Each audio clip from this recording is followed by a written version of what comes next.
하나님 말씀 요한복음 1장 우리 12절 말씀에서부터 우리 18절까지 말씀 보겠습니다. 우리 한 절씩 교독하시고 우리 18절은 함께 읽도록 하겠습니다.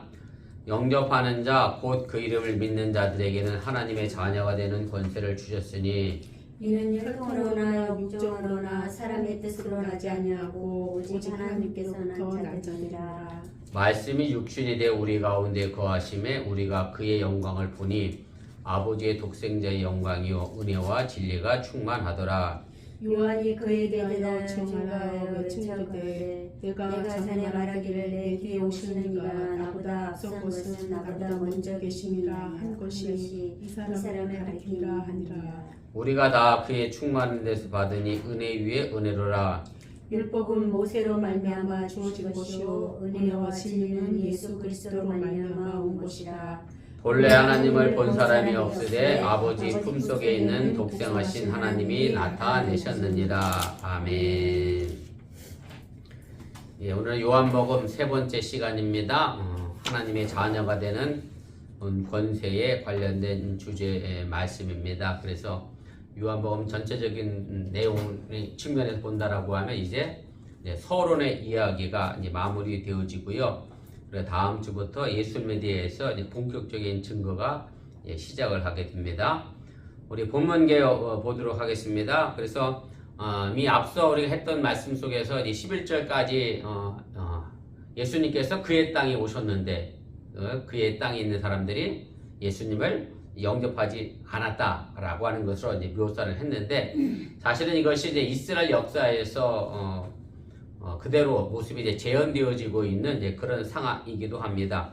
이스라엘 역사에서 보면 이제 참 하나님이신 여호와를 버리고 이제 우상을 택하고 또 주변 강대국을 따라 살아갔던 사람들은 하나님이 이제 그들을 이제 버리셨고요. 그래서 하나님께서 이스라엘 역사를 보면 아수르라고 하는 나라, 그 다음에 바벨론, 그리고 신약 시대에 와서는 페르시아, 헬라 제국, 로마 제국에 이르기까지 연거퍼서 이스라엘이 다른 나라에 점령당하고 또 징계를 받고 이제 심판을 받게 됩니다. 이제 그런 상황 속에서도 하나님께서 이제 자기 백성은 이제 포기하지 않으셨고요. 결국 이사야 선지자의 말씀에 있는 것처럼 남은 자 그루터기를 남겨주셔서 하나님의 믿는 백성들을 그대로 다시 살려내시고 하나님의 구원 계획을 처리하지 않고 이루어 가신다라고 하는 것을 이제 말씀을 하셨습니다. 그리고 이제 그 선지자들 통해서 약속하신 대로 이제 때가 이르자 눈으로 볼 수 있게 자기 아들을 이제 왕으로 메시아로 그리스도로 우리에게 친히 보내 주시게 됩니다. 3번입니다. 그래서 11절에 나와 있는 것처럼 하나님의 아들이었던 그리고 메시아 왕 참빛으로 그리고 생명을 주기 위하여 오셨던 그 말씀을 자기 백성이 어떻게 거절했는가를 이제 보여주었다라고 하면 12절부터 시작해서는 반대로 남은 자들 그루터기가 어떻게 예수님을 영접했는가 그리고 그 영접한 사람들은 과연 어떻게 되었는가에 관한 이야기를 하게 됩니다. 4번입니다. 그래서 14절에 있는 말씀은 이제 예수님을 영접한 사람들 또 예수님을 믿은 사람들이 이제 하나님의 자녀가 되는 것을 이제 설명을 하면서 하나님의 신 그 말씀 로고스가 어떻게 영접한 사람들을 이제 대하고 있는지에 관한 이야기를 우리에게 소개시켜주고 근본적으로 왜 하나님이 우리를 그렇게 거듭나게 하시고 또 새롭게 태어나게 하셨느냐라고 하는 목적이 기록이 되어져 있습니다. 우리 2페이지 제일 위로 올라가겠습니다. 5번입니다. 그래서 그 뒤에 나오는 15절은 이제 다시 세례 요한이 이제 등장해서 예수님이 어떤 분이다 라고 하는 것을 이제 증언하게 되고요. 그 다음에 16절부터 이제 18절에 있는 말씀은 1, 2절에서 이미 태초의 말씀이 계셨고 그 말씀이 하나님과 함께 계심으로 말미암아 그분이 예수님이다 라는 이야기로 했던 것처럼 다시 예수님에 대하여 이제 돌아가게 되고 그래서 태초에 하나님과 계셨던 로고스 그리고 구약시대의 모세 율법과 성막 가운데서 자신을 드러내셨던 그 하나님이 이제 말씀이신 예수님으로 구체적으로 이제 나타나며 이제 설명이 되어집니다. 그래서 요한복음 1장 1절부터 시작해서 계속해서 태초에 말씀이 계시니라 그러면서도 결국 그것이 누구인지 표현하지 않았는데 마지막 오늘 18절에 가면 그분이 바로 누구냐면 예수 그리스도다. 처음으로 사도 요한이 그 예수님을 소개를 하게 됩니다. 우리 본문 주석 차례대로 보면서 자세하게 내용을 좀 정리를 해 가겠습니다. 누가 하나님의 자녀가 될 자격이 있습니까? 오늘 12절, 13절에 있는 말씀인데 제가 읽고 다시 설명하겠습니다. 영접하는 자, 곧 그 이름을 믿는 자들에게는 하나님의 자녀가 되는 권세를 주셨으니 이는 혈통으로나 육정으로나 사람의 뜻으로 나지 아니하고 오직 하나님께로부터 난 자들이니라 이렇게 말씀합니다. 그래서 누가 하나님의 자녀가 될 자격이 있느냐라고 하면 사도 요한은 영접하는 사람들, 다시 말하면 예수님을 맞아들이는 사람들, 그래서 그 영접한 예수님을 믿는 사람들이 하나님의 자녀가 되는 이제 권세가 주어지게 된다라고 말씀하고 있고요. 영접이라고 하는 것이 결국은 구원의 열쇠를 열어가는 열쇠가 되고, 그 열쇠는 뭐 예수님 당시에뿐만 아니라 지금 이 시대에도 여전히 영접하는 사람들에게 구원의 열쇠가 되어지는 그런 보편적인 열쇠가 되어진다라고 하는 사실을 여러분들이 믿으시길 바랍니다. 그래서 예수님을 믿는 행위에 있어서는 그래서 차별이 없고 구별이 없다라고 하는 말씀입니다. 가로 2번입니다. 그래서 그렇게 예수님을 영접하고 믿는 사람들에게 주어지는 그럼 정체성은 무엇이냐라고 하면 바로 하나님의 자녀라고 하고 이고요. 그래서 하나님의 자녀가 되는 권세를 주셨으니라고 표현하고 있는 이유는 뭐냐면, 권세라고 하는 말은 뭐냐면 아버지의 것을 아들이 당연히 물려받는 거지요. 그래서 그 권한을 상속받기 때문에 권세가 주어졌다라고 이야기하는 거고요. 우리가 계속해서 읽어 나가겠습니다만 요한복음 주제 가운데에 아주 중요한 주제 가운데 하나가 뭐냐면 참 하나님의 자녀가 누구고 거짓된 하나님의 자녀가 누구냐, 이것을 이제 구별하는 그런 내용이 있는데, 바로 예수님을 믿는 사람들이 하나님의 참 자녀로서 하나님의 자녀가 되는 권세가 주어졌음을 이야기를 하게 됩니다. 3번입니다. 여기서 요한이 그러면서 우리에게 그 예수님을 믿는 것이 과연 그럼 무엇이냐에 관한 정확한 의미를 우리에게 이제 가르쳐 주게 됩니다. 그래서 믿음이라고 하는 것이 단순히 어떤 지적인 작용이 아닙니다. 쉽게 말하면 내가 누구를 안다라는 것과 내가 누구를 믿는다라고 하는 것은 큰 차이가 있다라고 하는 얘기고, 그래서 믿음이라고 하는 것은 내가 예수님을 아는 것, 지식적으로 뭘 아는 게 아니라 내가 예수님을 믿었다고 하면 그분을 믿고 신뢰하고 따라가고 순종하는 삶, 그리고 예수님이 보여주셨던 모든 것들을 내 삶의 영역 속에 그대로 나타내는 삶, 이것이 바로 믿음이라고 하는 얘기고, 그리고 그렇게 믿음을 가진 사람들이 곧 하나님의 자녀라고 하는 사실을 여러분들이 잊지 마시길 바랍니다. 사도 바울이 늘 한 이야기이긴 합니다만은 할례로 하나님의 자녀가 되는 게 아니라 예수를 믿는 믿음으로 하나님의 자녀가 됐다라고 정의를 하고요. 그래서 하나님이 보내신 예수님을 영접하지 않거나 아니면 세상의 것들을 따라가는 사람들은 결국 하나님의 말씀 믿고 따르는 사람이 아니라 하나님의 자녀가 될 수 없음을 사도 바울이 이야기를 하게 됩니다. 4번입니다. 그래서 우리가 좀 더 이 부분을 좀 자세히 생각해 보면 영접하다라고 하는 말의 단어가 사실 이제 그리스어에만 있는 그런 시제인데요. 우리는 뭐 과거, 현재, 미래 보통 대표적인 그런 시제가 있는데, 영접하다라고 하는 엘라본이라고 하는 히브리어 이 단어의 시제가 한국말로만 부정시제라고 하는데 우리나라 말에는 없는 시제라서 좀 어려운 이해할 수 없는 그런 시제일 수도 있는데, 이런 걸 주로 나타납니다. 한번 과거에 일어났던 사건에 대하여 쓰는 단어가 바로 그런 무정 시제인데, 그래서 영접하는 것은 과거에 내가 한번 예수님을 영접하면 되는 겁니다. 예수님을 매일 영접하는 게 아니라 한 번 영접했어요. 그러면 그 다음부터 뭘 해야 되겠죠?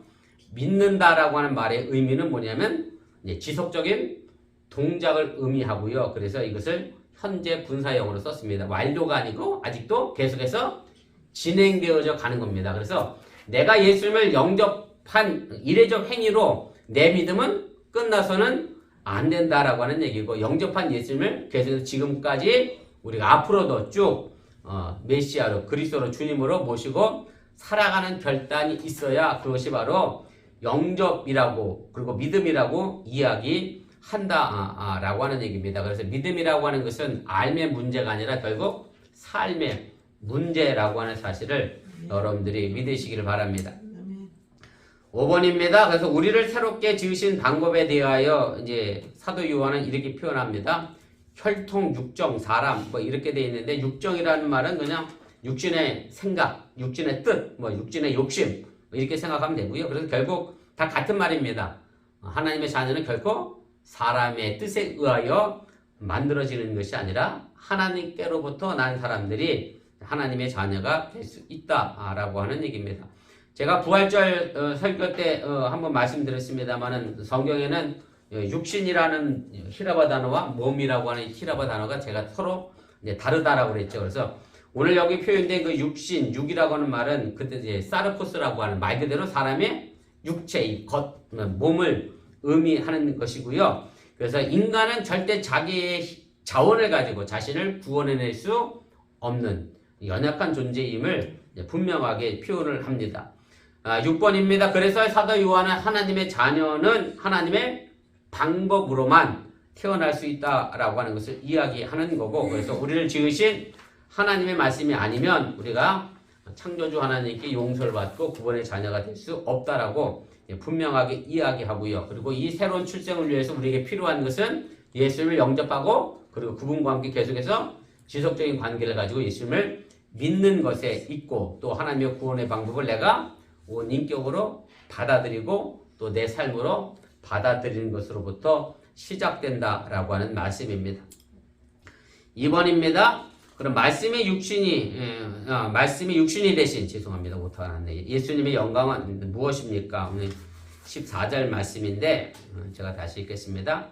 말씀이 육신이 되어 우리 가운데 거하심에 우리가 그의 영광을 보니 아버지의 독생자의 영광이요 은혜와 진리가 충만하더라. 그래서 말씀이 육신이 되어서 이제 우리 안에 거하셨다라는 말이 표현이 되어지는데 3페이지 제일 위로 가겠습니다. 그래서 사도 요한은 말씀이 사람이 되셨다라고 이야기하지도 않고 말씀이 몸을 입고 오셨다라고 표현하지도 않고 말씀이 육신이 되었다라고 하면서 결국 말씀이 육신이 되었기 때문에 그렇게 성육하신 예수님은 어떻게 되느냐면 하나님이면서 곧 사람입니다. 그래서 제가 성경 공부 시간에 한번 말씀드렸습니다만 이렇게 표현하니까 예수님은 반은 하나님이고 반은 사람이고 라는 개념이 아니라 100% 하나님과 100% 사람으로, 그래서 육신이 되었다라고 사도 요한은 그렇게 표현하고 있는 거고, 그래서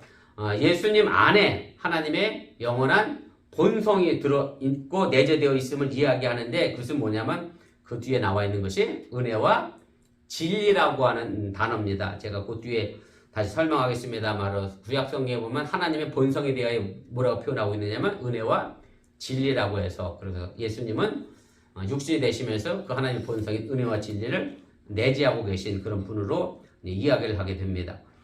가로 2번입니다. 그래서 성육신은 말씀의 영광과 육신의 한계가 만난 사건이다 라고 정의할 수 있고요.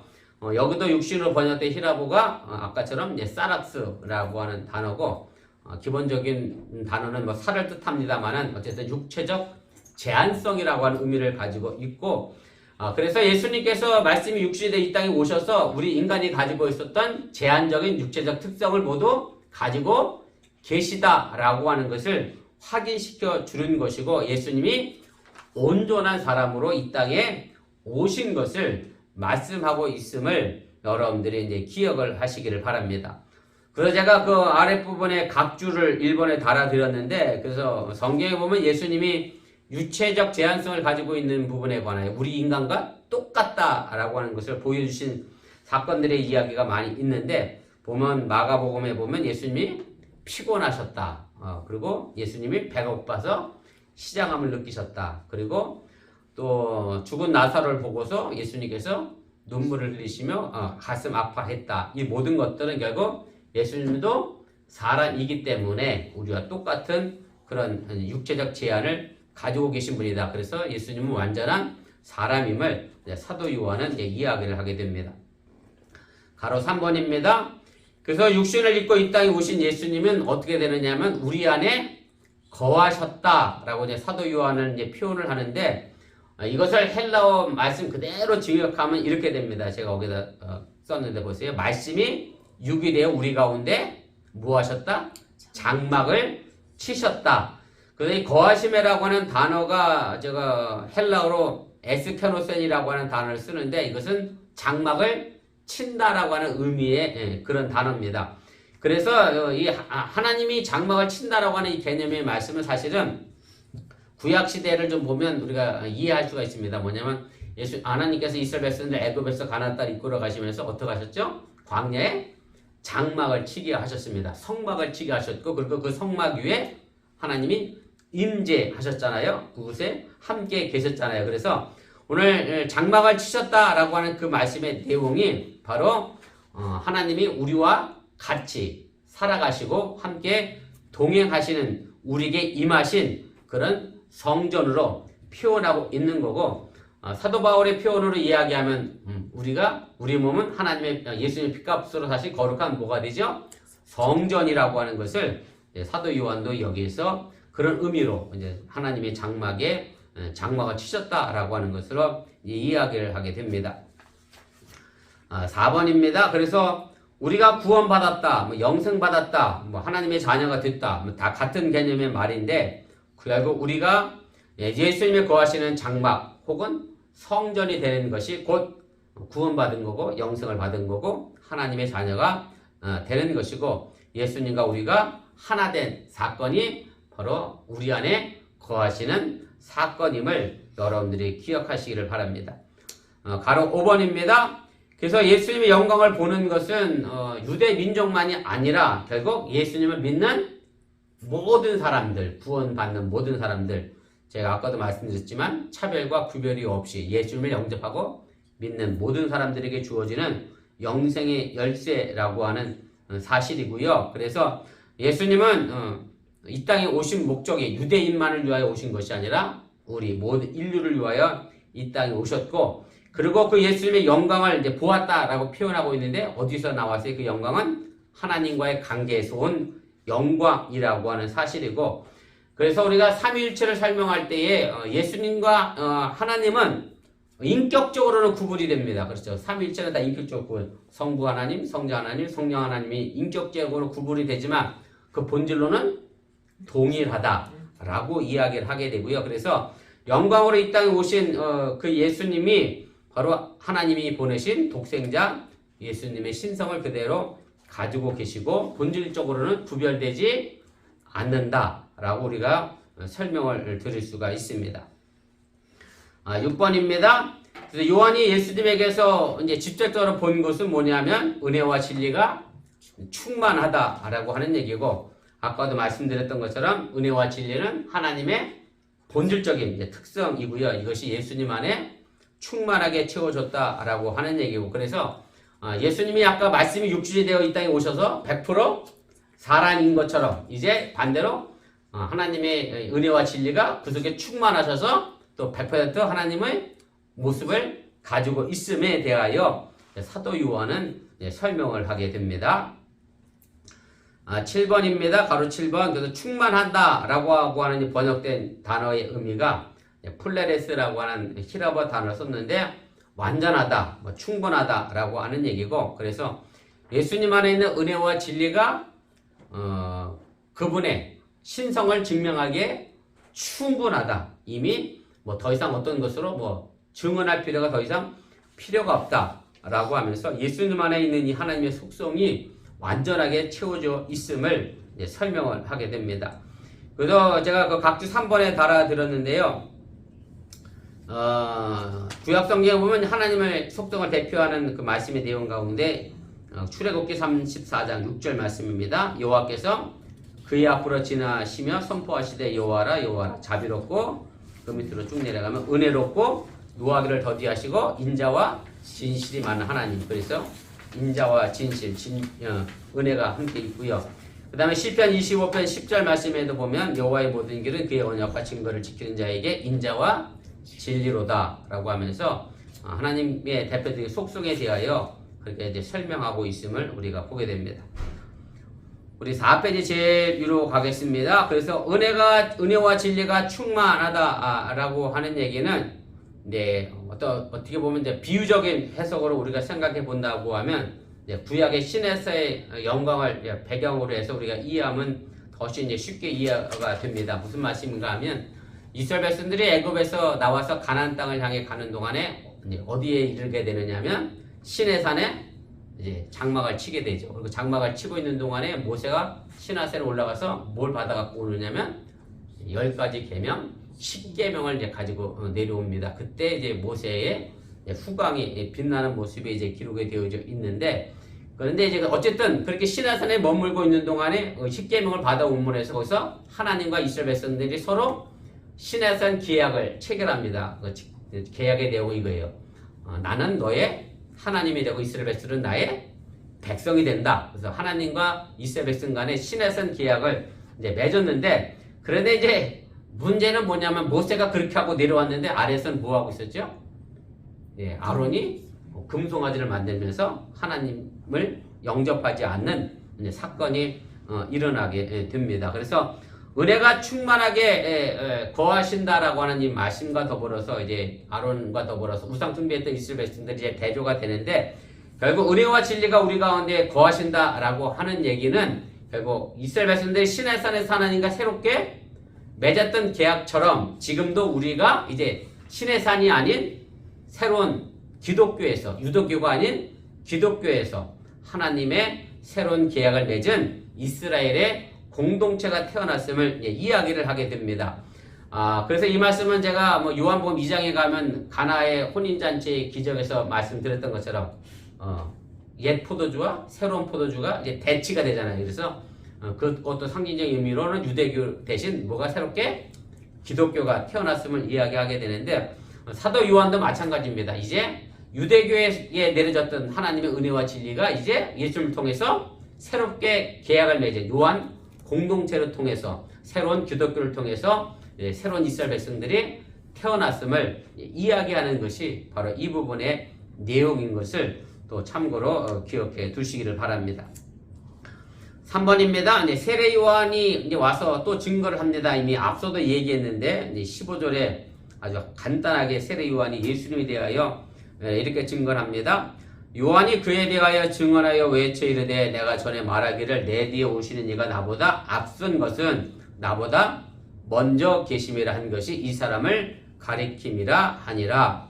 근데 세례 요한이 이제 자기가 와서 증거하면서 내 뒤에 곧 오실 분이 계시다라고 이야기를 하는데, 여러분들이 아시는 것처럼 시간적으로 보면 세례 요한이 예수님보다 몇 개월 먼저 왔느냐면 6개월 먼저 왔는데, 그런데 세례 요한은 뭐라고 표현하고 있느냐면 그 예수님이 나보다 먼저 계셨던 분이다 라고 이야기하면 이제 선포를 하게 됩니다.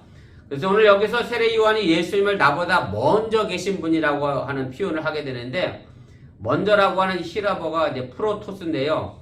시간적으로 쓰면 이 말의 의미는 무슨 뜻이 강하게 있느냐면 처음이라는 말의 의미가 강하게 내포되어 있습니다. 그리고 계시다 라고 하는 말은 제가 그 헬라어로 n이라고 썼습니다만 쉽게 말하면 비동사입니다. 영어로 얘기하면 비동사. 그래서 나는 무엇이다 라고 할 때 헬라어로 얘기하면 에고 에이미 이렇게 표현하는데, 에이미라는 이제 단어인데요. 그러니까 뭐 비동사의 의미가 뭐예요? 바로 내가 이곳에 존재한다라고 하는 얘기잖아요. 그래서 예수님은 존재하셨습니다. 언제부터? 세례 요한보다 먼저인데 그 먼저가 언제예요? 아주 처음부터. 그 의미입니다. 그래서 요한복음 1장 1절의 시작이 그렇게 되잖아요. 태초에 말씀이 계셨다. 그래서 예수님은 언제부터 계셨던 분이에요? 태초부터, 처음부터 계신 분이다 라고 이제 사도 바울이 말씀하고 가르치고 증언을 하게 됩니다. 가로 2번입니다. 그래서 이 표현은 세례 요한이 출생하기 훨씬 이전이면 물론이고 세계와 만물이 창조되기 이전에 신비실월 시간대에 이미 예수님이 함께 하셨다라고 하는 것을 보여주시고 있는 것이고요. 그리고 예수님 스스로도 이런 말씀을 하신 적이 있습니다. 유대인들에게 각주 4번에 달아들었는데 요한복음 8장 58절의 말씀인데, 예수께서 이르시되 진실로 진실로 너희에게 이르노니 아브라함이 나기 전부터 내가 있느니라. 그래서 예수님은 아브라함이 나기 그 이전부터 태초부터 함께 계셨던 분이다 라고 세례 요한은 증언을 하게 됩니다. 마지막 4번입니다. 예수님의 은혜와 진리는 누구보다 우월합니까? 오늘 16절 18절 말씀의 내용입니다. 유대교에 관하여 아까 말씀드렸던 것처럼 유대교에서 제일 믿음의 조상이라고 생각하는 아브라함과 비교를 하게 됩니다. 16절부터 18절까지 읽겠습니다. 모세입니다. 우리가 다 그의 충만한 데서 받으니 은혜 위에 은혜로라. 율법은 모세로 말미암아 주어진 것이요 은혜와 진리는 예수 그리스도로 말미암아 온 것이라. 본래 하나님을 본 사람이 없으되 아버지 품속에 있는 독생하신 하나님이 나타내셨느니라. 그래서 사도 요한은 이제 모세보다 예수님이 더 우월하시다. 왜냐면 아까 모세가 시내산에서 뭘 받아갖고 왔죠? 십계명을 받아와서 이스라엘 백성들과 새로운 계약을 맺었는데, 근데 예수님은 그 모세보다 더 위대하시고 우월하셔서 하나님과 더불어서 이스라엘 백성들과 새로운 계약의 공동체를 맺어가시는 것을 이야기를 하게 됩니다. 그래서 가로 1번입니다. 그래서 요한은 이 구절에서 이제 모세를 통해서 하나님이 주신 율법의 위대한 선물과 그 율법을 얘기하는 거죠. 십계명을 얘기하는 겁니다. 예수님을 통하여 하나님이 주신 은혜의 선물을 서로 이제 비교를 하게 되고요. 그래서 이렇게 표현했어요. 은혜 위에 은혜더라 이렇게 표현했는데, 좀 더 쉽게 이야기하자고 하면 은혜 뒤에 은혜가 많습니다. 무슨 얘기냐면 은혜 첫 번째 은혜는 누구에게 받은 은혜예요? 모세가 가져온 율법의 은혜고, 그 뒤에 은혜는 예수님이 가져오신 은혜의 이야기고, 그래서 더 정확히 직접적으로 직역하게 되면 은혜 대신 은혜라고 번역하는 게 더 좋은 표현이다. 그래서 모세가 가지고 왔던 율법 대신에 이제 뭐가 나왔어요? 예수님이, 진짜 예수님이 나타나셔서 그 은혜를 능가하는 예수님이 나왔기 때문에 그 은혜가 대체되어졌다라고 하는 것을 사도 요한은 설명을 하게 됩니다. 가로 2번입니다. 그래서 요한은 옛 은혜와 새 은혜, 다시 말씀드리면 모세를 통한 은혜와 예수 그리스도를 통한 은혜를 대조하고 있는 것이고, 그래서 옛날 은혜가 예수님에 의한 새 은혜로 대체된 것이고, 물론 그래서 옛날에 주어졌던 그렇다고 율법이 뭐 아주 쓸모없는 것이냐 뭐 이걸 얘기하는 게 아니고요. 율법은 그때 당시 나름대로 하나님의 은혜로 이스라엘 백성들에게 주어진 것이지만, 하나님의 구원의 시간의 계획 속에서 그 율법은 다시 예수님의 은혜로 대체되어지게 됐다라고 하는 것을 이야기하는 것이지, 뭐 율법이 아예 필요 없다라고 이야기하는 것은 아닙니다. 이거는 이제 사도 바울도 마찬가지입니다. 자신이 늘 은혜를 강조하니까 그럼 우리에게 주어진 율법이 필요 없느냐? 결단코 그것이 아니라 은혜를 받은 사람은 오히려 그 율법을 더 잘 지켜내야 된다라고 이야기했던 것을 우리가 기억하면서, 그래서 예수님의 은혜가 바로 모세로 주어진 율법의 은혜를 대체하고 더 나아가게 됐다라고 하는 얘기입니다. 3번 보겠습니다. 가로 3번입니다. 그래서 율법은 주어진 것이고 은혜와 진리는 그래서 온 겁니다. 예수님으로 또 봤어요. 그래서 율법은 모세에게 주어졌잖아요. 그래서 모세가 율법을 사실은 줄 수는 없습니다. 왜냐하면 모세조차도 누구한테? 하나님께 받은 거기 때문에 모세가 줄 수는 없고요. 그러나 예수님은 주실 수 있는 분이라고 하는 얘기고요. 5페이지로 올라가겠습니다. 제일 꼭대기로. 그래서 물론 모세의 율법도 제가 아까 말씀드린 것처럼 은혜와 진리를 약속했지만, 그러나 사도 바울이 그렇게 표현했죠. 율법은 아이를 어디까지 데려갈 수 있는, 학교까지 데려갈 수 있는 몽학 선생이 초등 학문에 불과하고, 그 율법은 더 이상 우리를 구원해낼 수 없다. 그래서 율법으로는 우리를 어디까지는 이끌어갈 수 있냐면 우리가 죄인이구나 여기까지 이끌어갈 수 있는데, 그 뒤에 그럼 죄인 됐으면 그것을 어떻게 우리가 의인 되겠느냐, 구원시키겠느냐는 율법은 해결할 수 없기 때문에, 그래서 오늘 이 부분의 표현이 있습니다. 제가 5페이지 제 윗부터 한번 읽어보겠습니다. 보세요. 물론 모세 율법도 은혜와 진리를 약속합니다. 이스라엘에게는 숱한 절기와 제사 제도를 통해 죄를 용서받을 수 있는 은혜의 통로가 있었습니다. 하지만 우리는 모세 율법 자체는 결코 우리에게 생명을 줄 수 없고 도리어 우리를 정죄한다라고 하는 것을 바울의 많은 서신을 통해서도 우리가 알게 됩니다. 가로 4번입니다. 그래서 하나님이 율법에 주는 한계가 있기 때문에 단번에 한 번의 제사를 통해서 우리를 영원토록 구원하시기 위하여 율법이 완성되신 예수님을 우리에게 보내주신 것이다 라고 하는 말씀입니다. 가로 5번입니다. 그래서 요한은 이 구절을 통해서 처음으로 자신이 그동안 설명이었던 로고스, 말씀이 도대체 누구인지 그 정체를 밝히고 있는 것이고, 그것이 바로 예수, 이제 그리스도임을 이야기를 하게 됩니다. 그리고 요한이 요한복음 21장 제일 마지막 절이거든요. 제가 그 아래다 썼는데 보세요. 각주 5번입니다. 요한복음 20장 31절 말씀에 보면 이렇게 써 있어요. 30절에 보면 그 30절 내용은 이거예요.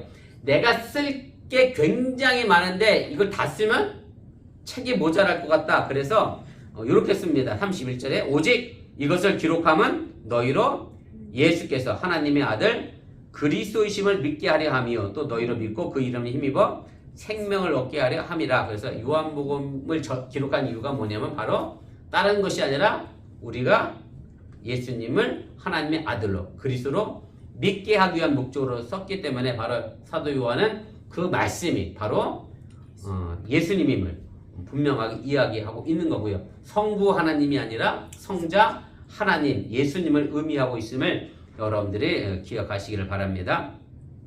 6번입니다. 그래서 18절에서 이제 모세와 예수님의 비교가 이제 절정에 이르게 됩니다. 무슨 얘기냐면 구약 성경에는 하나님을 보면 어떻게 된다고 되어 있죠?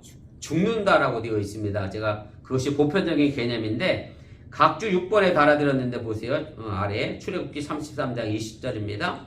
또 이르시되 네가 내 얼굴을 보지 못하려니 나를 보고 살 자가 없음이니라. 누구에게 하신 말씀이냐면 모세에게 하신 말씀입니다. 그래서 사실은 시내산 계약에서 십계명을 들고 내려온 모세도 누구의 얼굴을 보지 못했어요? 모세의 얼굴을 보지 못했습니다. 그런데 그 모세가 보지 못했던 하나님의 얼굴을 누구를 통해서 나타났느냐면 예수님을 통해서 나타났고 예수님을 통해서 그 하나님의 얼굴을 보게 됐다는 것이 오늘 18절에 있는 말씀의 내용입니다. 그래서 왜냐하면 예수님은 하나님의 아들이시기 때문에 당연하다라고 하는 얘기고, 예수님 안에서 그리고 예수님을 통해서 세상은 하나님 아버지를 보고 들을 수 있고 알 수 있다라고 이제 사도 요한을 이야기를 하게 됩니다. 가로 8번입니다. 그래서 요한은 예수님과 하나님과의 친밀한 관계를 뭐라고 표현하고 있느냐면 아버지 품속에 있는 독생하신 하나님이라고 이제 표현하면서 예수님과 하나님과 얼마나 친밀한가를 우리에게 보여주고, 그래서 예수님을 통해서 우리가 하나님을 볼 수 있음을 설명을 하게 됩니다. 그래서 오늘 품이라고 하는 단어가 있는데요. 이 품이라고 하는 단어는 또 누구하고도 연결되어져 쓰여졌느냐면 사도 요한의 공동체였던 예수님의 사랑하시는 제자에게도 이 단어가 그대로 쓰여집니다. 어디에 나와 있느냐면 각주 7번 제가 아래 달아드렸는데 보세요. 요한복음 13장 23절에 나와 있지요. 예수의 제자 중 하나가 곧 그가 사랑하시는 자가 예수의 품에 의지하여 누웠는지라. 이것이 사도 요한의 공동체, 사도 요한을 의미하고 있는 것이고요. 그래서 이것은 1절에 나와 있는 이 말씀이 하나님과 함께 계셨다라고 하는 말씀을 다르게 물론 표현한 겁니다. 그래서 아버지 품속에 있는 독생하신 하나님이나 예수님이 하나님과 함께 계셨다나 같은 개념의 말씀이고, 그래서 예수님이 비록 육신을 입고 이 땅에 오셨지만 여전히 유일하신 하나님과 깊은 교제를 나누고 친밀함을 나누고 계시는 그런 분이라고 이야기하고 있음을 여러분들이 기억하시기를 바랍니다. 마지막 9번으로 오늘 말씀을 좀 정리를 해 보겠습니다. 그래서 하나님과의 사랑의 사귐은 결국 예수님이 어디까지 하나님을 사랑하셨느냐면 자신이 십자가에서 죽기까지 하나님을 사랑하셨고, 하나님의 말씀에 순종했기 때문에 하나님과의 사랑의 관계를 이어갈 수 있었다라고 하는 얘기고요. 그것은 지금 오늘날 우리에게도 똑같이 그냥 마찬가지고, 우리가 하나님과 친밀하게 사귄다라고 하면서 하나님께 대한 어떤 열정도 없고 또 뭐랄까요, 헌신도 없다라고 하면 그것은 스스로 내가 하나님 대신 내 영광을 차지하는 율법주의에 빠지는 그런 위선에 나갈 수밖에 없다는 것을 여러분들이 기억하시길 바라고요. 하나님과의 사랑의 사귐만이 진실한 순종을 가져올 수 있다고 하는 사실을 여러분들이 믿으시고, 또 예수님이 우리에게 그렇게 가르쳐 주셨음을 기억하시기를 바라고, 그래서 우리는 율법의 은혜가 아닌 예수 그리스도의 용서하심의 은혜 속에 우리가 살아가고 있는 존재들임을 여러분들이 믿으시기를 바랍니다.